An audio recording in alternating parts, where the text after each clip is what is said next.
You want your interview in English or Hindi? Sir, I have chosen English medium. Okay.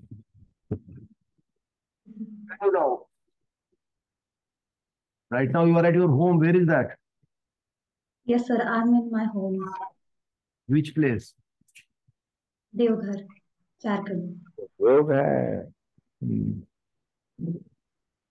So you have done your graduation in history from which college, which year? Sir, JD Women's College, Magadh University, Bodhgaya, in the year 2006. Hmm. Which year? Your voice is not coming very clear. Sir, 2016. Is it audible now? Yeah. You are audible now. Yes, sir. You belong to Devghar only. Yes, sir. Where was your schooling done in Devghar? In Red Rose School, sir.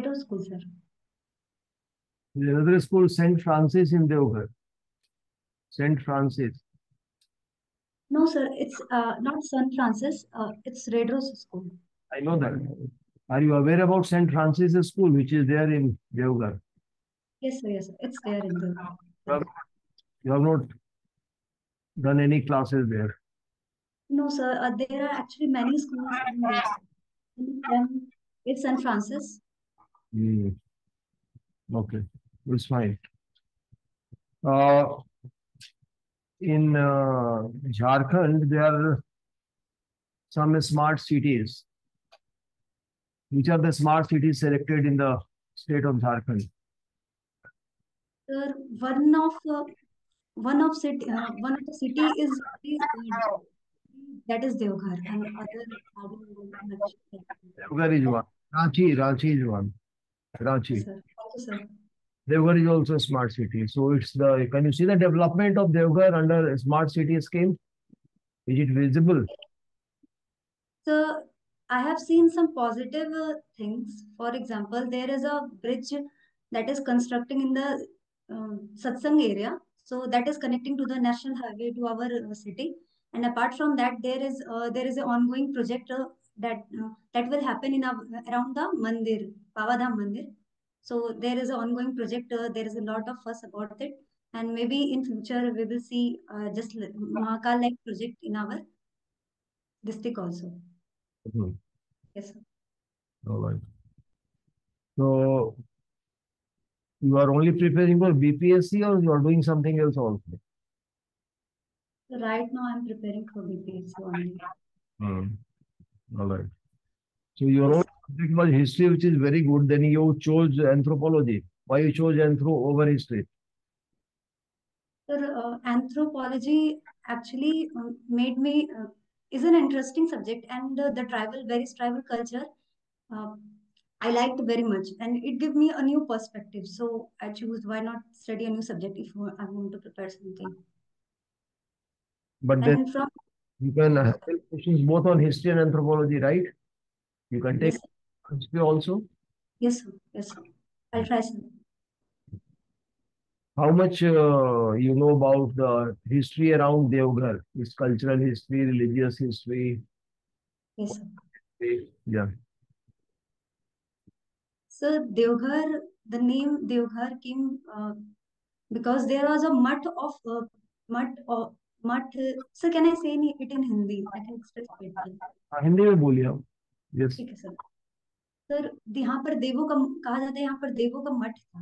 मतलब यहाँ पर बहुत सारे ऋषि और संत लोग का मठ था. वहीं से नाम देवघर आया. उसके अलावा सर ये झारखंड की कल्चरल कैपिटल है यहाँ पर, क्योंकि शिवलिंग है रावणेश्वर बाबा बैजनाथ का, तो इसलिए ये काफी फेमस हो गया. उसके अलावा सर यहाँ का जो मंदिर है वो राजा पूरनमल जो थे, उन्होंने इसका ये रिनोवेट कराया था, अभी का प्रेजेंट फॉर्म में लाया था. तो कुछ ना कुछ मतलब देवघर कहीं ना कहीं कल्चर से ही ज्यादा रिलेटेड रहा है, और इसका इकोनॉमी और जो भी प्रोस्पेक्ट एक्सपेक्ट मतलब है, सब कहीं ना कहीं मंदिर से जुड़ा है सर. इसके आसपास जो एरिया है, बासुकी धाम क्या है, तपोवन क्या है, उसका कल्चरल सिग्निफिकेंस क्या है? Basukinath. Sir yes sir. Yes sir. Sir Basukinath यहाँ पर कहा जाता है, ये जो शिवलिंग है, बासुकी नाम के एक इंसान थे, उन्होंने ये मतलब वहां पर शिवलिंग की स्थापना की थी। और तपोवन में ना कहा जाता है कि सीता माता ने तप किया था, तो वहीं से ये दोनों टूरिस्ट अट्रैक्शन हो गया सर। और मनोकामना लिंग भी हमारे देवघर वालों को कहा जाता है। तो इस तरह से कहीं ना कहीं सब वो कनेक्टेड है सर, जो भी जल लेके आते हैं ना, तो वो ये तीनों रूट, ये तीनों जगह जरूर जाते हैं, यहाँ पर जल चढ़ाते हैं, फिर बासुकीनाथ जरूर जाते हैं, तो कनेक्ट हो जाता है तीनों। देवघर के आसपास का जो एरिया है, गिरिडीह हो गया, उसके और यस आगे सर। हो गया होगा, वो कभी नक्सल अफेक्टेड था। अभी नक्सल प्रभाव वहां पर अभी उतना ही है, घट रहा है? सर नक्सल पे चूंकि सरकार ने काफी अच्छा काम किया है, तो अभी देवघर में जो नक्सलवादी जो विचारधारा काफी कम हुई है। लेकिन सर थोड़ा बहुत कुछ ना कुछ होता रहता है, वो ज्यादातर लातेहार ये सब एरिया में थोड़ा सा देखने को मिला है, बाकी गिरिडीह में तो कम है सर, अभी बहुत कम हो गया है। सरकार ने ऐसे कौन से कदम उठाए जो आपकी नजर में सशक्त थे नक्सलवाद को विफल करने में? सर झारखंड में एक तो था कि जो नक्सलवादी लोग हैं, वो लोग खुद से अगर सरेंडर, सर एग्जैक्ट पॉलिसी याद नहीं है, लेकिन मैं प्रोविजन बता सकती हूँ कि उनको खुद से वो सरेंडर भी कर सकते हैं, तो उनको कुछ मुआवजा दिया जाता था, 1 लाख समथिंग कुछ अराउंड दिया जाता था, और वो फिर मेन स्ट्रीम धारा में आ सकते थे। इसके अलावा जो उनका बहुत लोग का अगर उनको बहुत लोग को जमीन भी दिया जाता था, कि वापस से वो अपना मतलब इकोनॉमिक एक्टिविटीज कर सकते हैं। और इसके अलावा सर, अगर कोई नक्सलवादी अगर फोर्स पे उतर रहा है, कुछ मतलब ये कर रहे हैं, इंसर्जेंट जैसा काम कर रहे हैं, तो फिर हमारी मिलिट्री फोर्सेस और स्टेट पुलिस फोर्स भी काफी ये रहती थी, चौकन्ना रहती थी, देखती रहती थी सर। हम्म। अच्छा अंजलि, ये जब वुमेन्स एम्पावरमेंट की बात आती है, इसमें अक्सर ये टर्म यूज होता है सेल्फ हेल्प ग्रुप्स। सुन पा रही है आप मुझे? ये सब सब थोड़ा सा रिपीट कर दीजिए, नहीं सुन पाई, सॉरी। रिपीट कर दें, रिपीट कर दीजिए। हाँ रिपीट कर। नहीं, जब वुमेन हाँ। एम्पावरमेंट की बात आती है उसमें सेल्फ हेल्प ग्रुप्स का जिक्र आता है अक्सर, कि सेल्फ हेल्प ग्रुप अच्छा। से महिला सशक्तिकरण होगा। हाँ। जीविका तरह के जो आपने सुना है, जीविका के प्रोग्राम बहुत सारे चलते हैं, बिहार सरकार ने भी चलाए हैं। Yes sir. इसके लिए क्या आवश्यक है? खाली सेल्फ हेल्प ग्रुप बनाने से काम पूरा हो जाता है? सर जीविका 2007 में स्टार्ट हुई थी सर, और मुझे ये बता के खुशी होगी सर, इसमें 1 करोड़ से ज्यादा महिलाएं जुड़ी है, और वो स्वरोजगार कर रही है। तो सर मतलब ये काफी इनोवेटिव स्कीम था सर, बिहार का, जिसको स्टेट सेंट्रल गवर्नमेंट ने भी इसको अडॉप्ट किया है सर, और उसमें बुनियादी चेंज आया है एट द ग्राउंड लेवल में, चाहे वो दीदी की रसोई, जीविका दीदी के द्वारा रसोई हो, या भी जो सरकारी अस्पताल में उनके द्वारा खाना दिया जा रहा है सर, और फिर बहुत सारा उनका अपना खुद का इनिशिएटिव है स्वरोजगार के लिए। तो सर पॉजिटिव स्टेप तो आया है सर, और 1 लाख से ऊपर जीविका एसएचजी बन गया है सर। स्टेप तो है, लेकिन स्वरोजगार खाली सेल्फ हेल्प ग्रुप बनाने से स्वरोजगार मिल जाता है कि महिलाओं का एक ग्रुप बन गया? उसके आगे की क्या प्रक्रिया है, आगे का क्या प्रोसेस होगा कि वो अपने आप में सेल्फ सस्टेनिंग हो, वो चलता रहे कारोबार उनका? उसके हाँ बारे जी। में जानकारी है कि वो किस तरह का मॉडल है? हाँ सर, इसमें सर जो हमारी स्टेट गवर्नमेंट है, बिहार सरकार है, वो भी प्रोत्साहित करती है उनको, जैसे महिला उद्यमी योजना है सर, उसमें 10 लाख रुपए पैसे दे, मतलब सरकार देती है, जिसमें उसमें 50% सब्सिडी है, तो इसके थ्रू वो फंड एलोकेट कराती है, और फिर उनको स्किल भी सिखाती है सर, जिससे वो कुछ कुछ नया अपने से कुछ बना सके, सीख सके। और इस तरह जिस तरह शराबबंदी हुई सर, तो उसमें जो कांच था, बॉटल था, उसको वो तोड़कर वो लोग उनसे बैंगल्स बनाएंगे, तो मतलब स्किल्स तो उनको दिया जा रहा है, प्लस फंड भी दिया जा रहा है, और इससे कहीं ना कहीं एक चेंज स्टार्ट हुआ है कि पॉजिटिव चेंज आए, तो वो खुद भी कुछ अच्छा करे। वो ये जो जो माहौल चाहिए कि अगर उन्होंने बैंगल्स बनाए तो बेचने के लिए उस तरह का बाजार वो जुट रहा है, उस तरह के ग्राहक मिल रहे हैं, मतलब उस तरह का कोई कोई प्रभाव दिख रहा है कि उससे वाकई में फायदा हो रहा है? पर फायदा तो हुआ है सर, क्योंकि ना सेंट्रल गवर्नमेंट भी ये स्कीम दूसरे नाम से स्टार्ट हुआ है, नेशनल रूरल लाइवलीहुड मिशन के नाम से। तो सर चेंज तो हुआ है, लेकिन हाँ थोड़ा सा इसमें चैलेंजेस भी है सर, पूरी तरह से ये नहीं कर सकते कि एकदम ये हुआ है, थोड़ा बहुत चैलेंजेस है, लेकिन ये पॉजिटिव डायरेक्शन में जा रहा है, तो चेंज कुछ दिख रहा है अच्छा। क्या ये बताइए, जो इसमें अ, विकेंद्रीकरण की बात आती है, डिसेंट्रलाइजेशन की, तो उसका यस सर। क्यों है कि डिसेंट्रलाइजेशन क्यों जरूरी है? सर अगर किसी एक इंसान में सबसे ज्यादा पावर आ जाएगा तो वो एक चांस होता है कि वो डेस्पोट या फिर वो पावर का मिसयूज कर सकते हैं। लेकिन अगर ये पावर का डिसेंट्रलाइजेशन होता है तो बॉटम अप अप्रोच होता है, वहां पर सब लोग मिलके पॉलिसी बनाते हैं और पॉलिसी को इम्प्लीमेंट भी करते हैं, तो इससे डेमोक्रेसी कहीं ना कहीं स्ट्रेंथन होती है। इसलिए सर डिसेंट्रलाइजेशन काफी जरूरी है।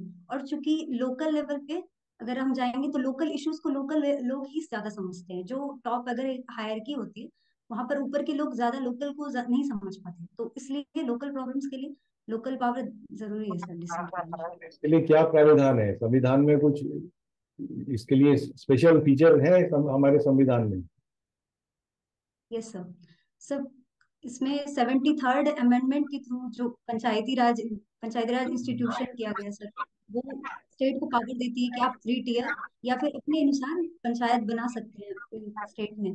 और फिर वहां उनको फंक्शन और फंक्शनरीज तीनों दे सकते हैं जो। और फिर फाइनेंस कमीशन जो है उनको फंड भी अलग से एलोकेट करती है। जैसे इस बार 19,000 के अराउंड में बिहार की पंचायत को पैसा फंड दिया गया ताकि वो पंचायती सिस्टम और अच्छे से काम करे। तो ये देने के बाद वो लोग क्या इस स्थिति में होते हैं कि अपनी योजनाएं बना सकें, अपने तरह से उन योजनाओं को चला सकें? Yes sir. वो योजनाएं तो फिर ऊपर से ही बनती हैं, कहीं वो सेंट्रलाइज लेवल से ही आती है, या भारत सरकार से आती है, या राज्य सरकार से आती है? तो पंचायतें अपने स्तर पर सक्षम हैं कि वो अपनी योजना बना के उस फंड को अपने हिसाब से यूज कर सकें? सर इसमें एक कमेटी की रिपोर्ट थी सर, मुझे उनका नाम सॉरी याद नहीं है, लेकिन उन्होंने बोला था कि यहाँ पर जो है ना उनको थोड़ा स्किल करने का जरूरत है। जो भी हमारे पंचायत से उनको जैसे उनका एक सीईओ भी रिक्रूट कर सकते हैं जिनसे वो लोग बताएं कि मतलब आइडेंटिफाई करें कि एक्चुअल में प्रॉब्लम क्या है लोकल लेवल में। क्योंकि स्टेट गवर्नमेंट और सेंट्रल गवर्नमेंट भी प्रॉब्लम समझ रही है, लेकिन कुछ जो ऐसे मुद्दे हैं जो सिर्फ लोकल लोग ही समझते हैं, तो इसके लिए थोड़ा प्रयास हो रहा है सर। ठीक है। बाकी थोड़ा टाइम लगेगा। अच्छा, दूसरा ये बताइए, जैसे एक बात होती है गरीबी की, एक बात यस। होती है समानता की, यस सर। पॉवर्टी और इनइक्वालिटी, तो इसको किस तरह से मापा जाता है? इसके कोई कोई ऐसी मेट्रिक है, कोई यूनिट है जिसमें इनको मापते हैं, और ये कैसे फर्क है? गरीबी और असमानता, इनमें क्या फर्क है मूल? सर गरीबी एक सिंपल टर्म में ये होता है कि जब लोग बेसिक नीड्स भी उनको नहीं पूरा हो पाए। और जो असमानता है यहाँ पर ये देखा जाता है कि जब दो सेक्शन सोसाइटी है जिसमें एक के पास बहुत ज्यादा अधिक संसाधन है, उनका उपयोग से ज्यादा है, जबकि दूसरा के पास नहीं है, तो inequality sir global inequality index आता है, इससे नापा जाता है सर। और पॉवर्टी जो है वो बीपीएल जो रहती है। और फिर सोशियो इकोनॉमिक कास्ट सेंसस जो था सर 2001, उसके थ्रू भी आइडेंटिफिकेशन किया गया था कि किस तरह का फैमिली के पास एसेट है कि नहीं। तो इस तरह का कुछ 3 क्राइटेरिया था सर, बस अभी भूल गए हैं, पढ़ लेंगे सर। उससे वाकिफ हैं आप? सोशियो इकोनॉमिक कास्ट सेंसस जो हुआ था, कुछ जानकारी है उसकी? सर वो थोड़ा बहुत। ठीक है, नहीं तो इतनी जानकारी है कि वो जो जो मेन सेंसस होती है उससे कैसे भिन्न थी होती? जो सेंसस अभी नहीं हुई 2021 की, जो 2011 में हुई है सेंसस, यस सर। क्या होती है जनगणना, और वो सोशियो इकोनॉमिक कास्ट सेंसस, वो कैसे फर्क थी एक दूसरे से? अच्छा 2011 की जनगणना और social sir census sir socio economic caste census में हम लोग कास्ट के बारे में और भी उसके अलावा सोशल और इकोनॉमिक एक्सपेक्ट को भी हम लोग देखे थे कि जैसे कोई फैमिली में कितना एसेट है उनके पास, या फिर और भी जैसे कि उनके घर में कच्चा हाउस है पक्का हाउस है, एलपीजी कनेक्शन क्या है, फिर उनके घर में क्या मतलब एसेट इनकम लेवल क्या है, ये सब देखे थे। जबकि कास्ट सेंसस में इतना ज्यादा ये डिटेल नहीं था, वो ज्यादा नॉर्मल जनगणना थी, तो मेरे हिसाब से यही दोनों भिन्न था सर। और सोशियो इकोनॉमिक कास्ट सेंसस का डाटा अभी तक ठीक से प्रकाशित नहीं हुआ। और जो अभी जितना भी सौभाग्य या जनधन ये सब जो भी पॉलिसीज होती है सर, उसमें सोशियो इकोनॉमिक कास्ट सेंसस का डाटा यूज किया जाता है। ठीक है। अच्छा, किसी जैसे बिहार है, तो अर्थव्यवस्था को, उसके आकार को कैसे नापते हैं? कैसे कहते हैं कि इतनी बड़ी अर्थव्यवस्था है ये? सर अच्छा जीएसडीपी सर, जीएसडीपी के थ्रू नापा जाता है सर। तो उसका कुछ आपको आइडिया है कि कितना बड़ा आकार है बिहार की अर्थव्यवस्था का? Yes sir, 6.7, around 6.7 lakh crore sir Bihar की GDP। अच्छा, एक ये बताइए, अभी बिहार के बजट में एक ये घोषित किया गया कि गुड समैरिटन को कुछ पुरस्कार दिया जाएगा। Yes sir. आप परिचित हैं इससे? गुड समैरिटन से क्या क्या अभिप्राय है, कौन होता है वो? सर गुड समैरिटन वही लोग होते हैं, जैसे अगर सर एक एग्जांपल से समझा सकती हूँ मैं। हाँ, एग्जाम्पल तो। जैसे, हाँ सर, जैसे कहीं पर एक्सीडेंट हुआ है तो कुछ टाइम जो होता है ना, कुछ आधा घंटा कह रहा हूँ जैसे मुझे याद आ रहा है, तो वो जो गोल्डन आवर होता है, अगर उस समय उनको अगर अस्पताल पहुंचा दिया गया, अगर कोई इंसान का मतलब एक्सीडेंट हुआ है तो उनका जान बच जाता है, और जो लोग ये काम करते हैं तो उनको गुड समैरिटन बोला जाता है। इस यस सर। उनको कितना इसके कितना की घोषणा करिए थी? सॉरी सर, मुझे ये नहीं पता, sorry. Thank you. Anjali, yes. मेरे घर में एयरपोर्ट आ गया है। का सेंसस रिपोर्ट सर? नहीं, एयरपोर्ट है ना, इंटरनेशनल एयरपोर्ट, हवाई। Yes sir. Yes sir. मालूम है आपको हवाई अड्डा? देवघर में ना सर? हाँ। हाँ हाँ सर, पता है पता है। अच्छा। उससे ये टूरिज्म में क्या फायदा होगा? सर सर एक्चुअली ना थोड़ा प्रोडक्ट कनेक्टिविटी इशू है, तो थोड़ा सा आवाज रिपीट कर लेना, सॉरी दोबारा सर। पूछना। हाँ ठीक है, कोई दिक्कत नहीं sir. Thank you sir. Sir अगर देवघर में इंटरनेशनल एयरपोर्ट हुआ है तो जो मुझे पर्सनली फायदा दिखा सर, कि यहाँ पर जो है इंटरनेशनल टूरिस्ट काफी आते हैं। यहाँ पर जो रिकिया है ना, यहाँ पर, वहां पर ये है योग का कुछ योग का मठ है, और यहाँ पर ऋषि लोग बहुत सारे रहते हैं, तो बहुत सारे इंटरनेशनल टूरिस्ट को काफी सुविधा मिलेगा। प्लस इसके अलावा सर बहुत सारे प्रवासी भारतीय भी हैं, जो देवघर के ही बहुत सारे जो बाहर कमाने गए हैं। जैसे मेरी कोई रिलेटिव भी है, तो वो लोग भी डायरेक्ट उससे आ जाती। पहले वो क्या करती थी, पटना या दिल्ली आती थी, पहले दिल्ली आती थी फिर वहां से पटना आती थी। तो एक तरह डायरेक्ट कनेक्टिविटी बढ़ेगा, प्लस इससे टूरिज्म भी बढ़ेगा, क्योंकि देवघर जो है एक टूरिस्ट प्लेस है। तो इससे टूरिज्म भी बढ़ेगा, इकोनॉमी में ग्रो आएगा, और जो इससे ओवरऑल डेवलपमेंट ही आएगी सर देवघर में।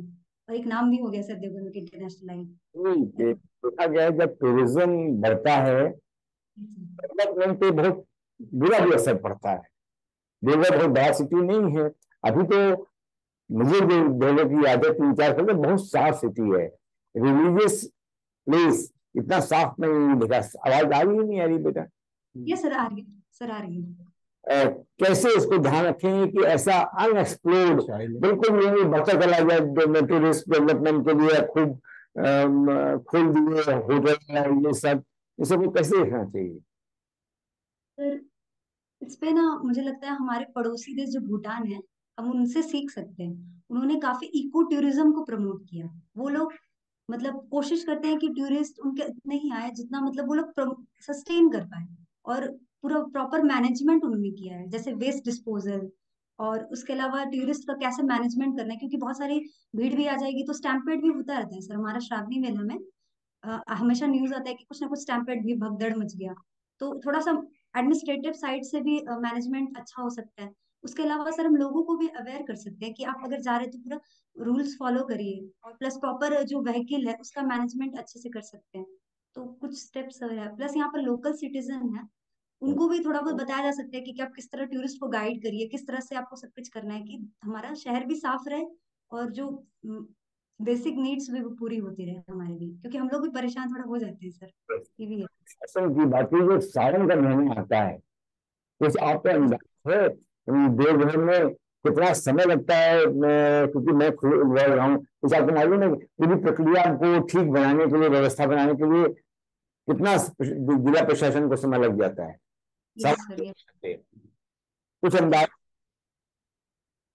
सर, अब इतना एग्जैक्टली तो नहीं बोल सकते, लेकिन मंदिर में जो भीड़ लगती है ना, मतलब मैं खुद भी एक बार लगी थी, तो कम से कम 2 से ढाई 3 घंटा तो मुझे मिनिमम लग गया था। मैं लोकल थी तब भी मुझे 3 घंटे लग गए थे।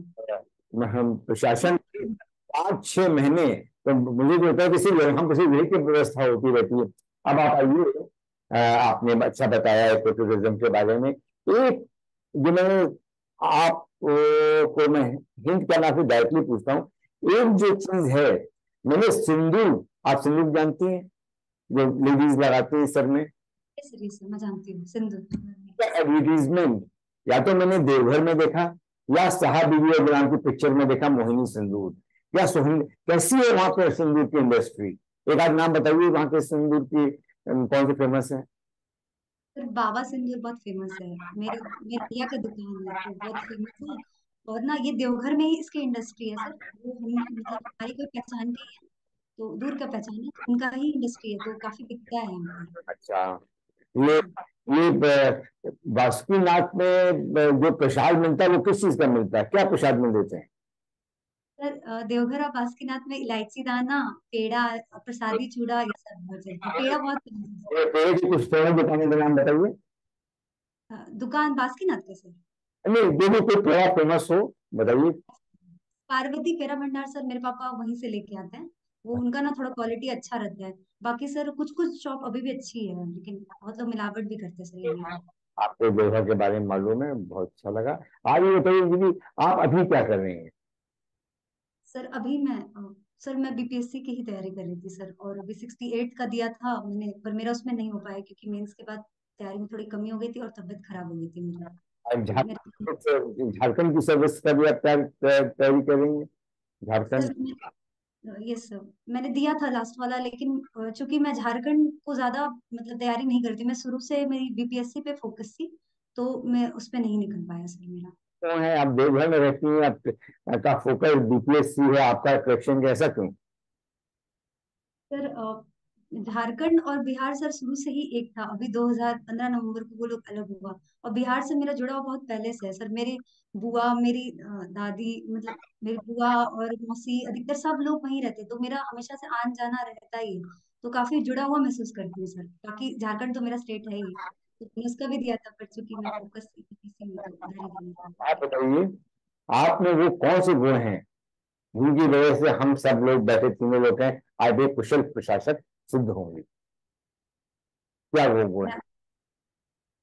सर सबसे इम्पोर्टेंट जो मैंने पहले मेरे में नहीं था, लेकिन अब कुछ टाइम से डेवलप हुआ सर, वो मेरा परसिवरेंस है सर। Very good. क्योंकि मेरा 64, 65, 66 तीनों ही नहीं एग्जाम निकला, पीटी ही नहीं निकला। लेकिन मेरे घर में सबने मुझे बोला कि तुम पढ़ाई छोड़ दो, क्योंकि अभी यहाँ पर इस तरह सोसाइटी है कि वुमेन को ज्यादा ये नहीं करते, वो उनका प्राइमरी मोटिव होता है कि शादी कर लेना ही ज्यादा सही है, तो मेरे एज में। तो मैंने इसको ओवरकम किया सर, और अगर मैं प्रशासक बनूंगी, तो मैं भी यही करूंगी कि जो भी स्कीम्स है उसको अच्छे से, टाइम थोड़ा लगे लेकिन कोशिश करूंगी कि अच्छे से इम्प्लीमेंटेशन करूँ, उसको उसके एंड तक पहुंचाऊं। तो ये मेरा प्रायोरिटी रहेगा सर। नई चीज आपको ये लगती है कि प्रशासन। थैंक यू बेटा। हॉबी क्या है तुम्हारी, कुछ हॉबी रखती हो? यस सर, मेरा हॉबी मोल्डेड आर्ट है सर। फिर मोल्डेड मोल्डिंग। सर, ये एक सर मैं समझा देती हूँ, मोल्डेड आर्ट है। मोल्डेड आर्ट यानी क्ले टाइप का आर्ट है, क्ले। Yes sir. लोग जानते नहीं ज्यादा तो। ठीक है, अभी आप जाइए, आपको फीडबैक, जाइए नहीं आप, वर्तमान रहिए। हाँ, अभी आप फीडबैक देते हैं आपको। ठीक है सर।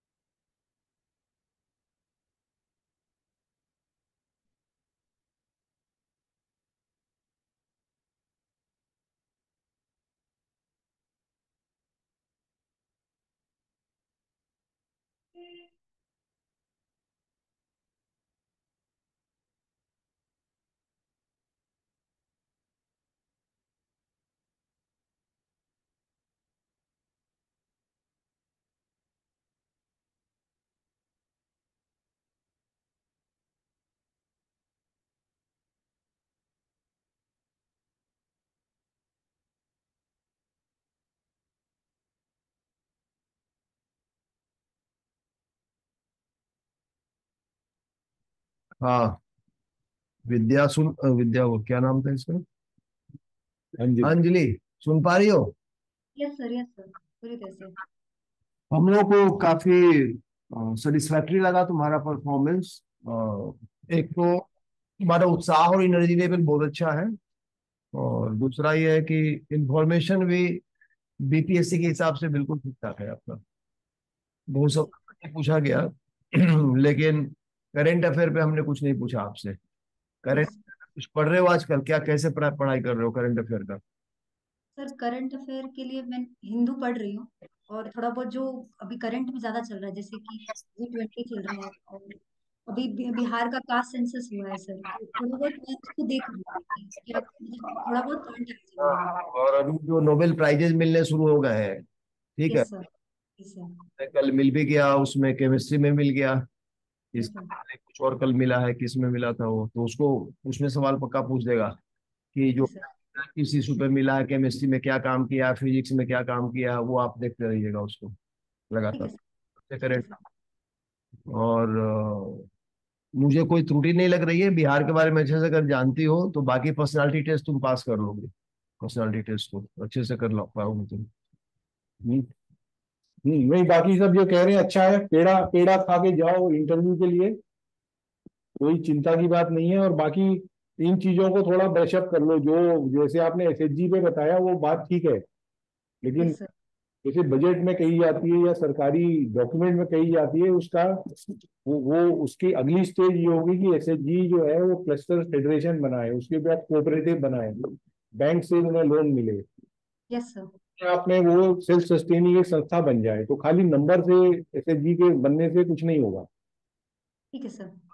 प्रोजेक्शन के लिए ठीक है, सरकार की तरफ से कहना ठीक है कि इतने करोड़ महिलाएं जुड़ गई उससे, लेकिन आने वाले टाइम तक वो उसमें बनी रहेंगी और उनको अपना सेल्फ एम्प्लॉयमेंट जारी रहेगा, सस्टेनेबल होगा, वो इंश्योर करना है। तो उस तरह की चीजें वो अपने उससे उनको भी समझ लो। ठीक है सर। आंकड़े अपनी जगह है कि सरकारी बजट क्या कह रहा है, डॉक्यूमेंट क्या कह रहा है, कोई सर्वेक्षण क्या कह रहा है, हम्म, लेकिन उसमें क्या कमियां हैं उनको भी समझ लो। ठीक है सर। उसको क्रिटिसाइज करने के लिए नहीं, बट वो जो जो धारणा है उसको अच्छी तरह समझने के लिए और समझाने के लिए कि उसमें इस तरह के सुधार और जरूरी है। ठीक है सर। I do it. बढ़िया सर मेरा। बताया और सब। हाँ। बेटा predominantly Anjali, it has been very good experience, अच्छा रहा है आपका। आप मुझे लगता है झारखंड और बिहार के बीच में जब हमने पूछा, अ, वो कुछ बहुत बड़ा लॉजिक नहीं होता कि मेरी बुआ वहां रहती है तो इससे चले जाते हैं, तो अभी आप आईएएस में अगर तमिलनाडु को जाएंगी नहीं क्योंकि वहां पे हमारा कोई नहीं रहता है, तो इसलिए जरा आप देख लीजिए कौन और कौन रीजन हो सकते हैं। आपको बिहार में परमिट किया जा रहा है, आप बैठ सकते हैं, झारखंड मिल जाएगा जनरली उस स्टेट को जहां आप जानते हैं, इसीलिए लोग कहते हैं आईएएस में कि हम भाई होम स्टेट लेना चाहते हैं। अदरवाइज हम्म, आप धरातल पे आपने देवघर का अच्छा बताया। और बिहार के जो सोशो इकोनॉमिक इश्यूज हैं, एजुकेशन है, हेल्थ है, बेरोजगारी है, कास्ट डिवीजन, करप्शन है, इन पॉलिटिकल इंटरफेरेंस बहुत ज्यादा है, इन चीजों को आप पढ़ लीजिए। पढ़ने से ज्यादा अच्छा है हमको ये बात बताएं अंजलि, आपके इर्द गिर्द और लोग हैं जिन्होंने क्वालिफाई किया है बीपीएससी? बीपीएससी सर, मेरी एक फ्रेंड है जिसने 66 वाला क्वालिफाई किया था, वो भी रेवेन्यू ऑफिसर है। नहीं, यदि कोई मिल जाए तो आपस में डिस्कशन कीजिए कि क्या सब अच्छे व्यूज निकल के आते हैं। ठीक है। और बाबा बैजनाथ की जय, आप अच्छा करेंगे। ठीक है कुछ तुम्हें सर। पूछो। ये सर। हाँ सर। वही सर, मेरा बोलने का स्पीड क्या बहुत हाई, मतलब ये था, बहुत ज्यादा था क्या? ये तुम्हारा एक्चुअली ना एक। स्पीड कम ज्यादा क्या है उस पर ध्यान नहीं देना था, ठीक ठाक है बस। ठीक है सर। सर एक और था क्वेश्चन, क्योंकि मेरा ग्रेजुएशन 2016 में हुआ, तो ना मुझसे ये पूछा ही जाएगा कि आपका गैप क्या है, तो मैंने जो रीजन दिया वो सही रीजन है सर, तो वो ठीक है, सेटिस्फैक्ट्री है? क्या है? क्या रीजन था? क्या? रीजन सर, रीजन मेरा यही था कि सर हम प्रिपेयर किए पर नहीं हो रहा था मेरे से, कुछ गाइडेंस का भी कमी था, और मेरे यहाँ कोई है नहीं इस फील्ड में, तो मुझे कोई बताने वाला भी नहीं था, और ना मैंने कोचिंग लिया, मैंने खुद से किया है, तो ये भी थोड़ा इश्यू था मेरे लिए। तो खैर, जो भी है, क्या ही कर सकते ठीक है, इसमें कोई इसमें प्रॉब्लम नहीं आएगी कि आप 2016 के बाद क्या कर रहे हैं, आप तैयारी कर रहे हैं। हैं। सबसे बड़ा प्रमाण ये है कि आज आप इंटरव्यू के सामने आए हुए उस तैयारी की बदौलत, यानी यस सर। आपका डिसीजन सही था और आपका प्रयास सही दिशा में था, उसका प्रमाण तो मिल चुका, इंटरव्यू बोर्ड तक आप आ चुकी हैं। यस। और सर एक चीज और पूछना था सर, और क्या आपको को कमी लग रहा है मेरे में बोलने में? कोई कमी नहीं रहेगी, मालूम कमी है भी क्या है, क्या क्या improve कर पाएंगे, कुछ नहीं कर पाएंगे।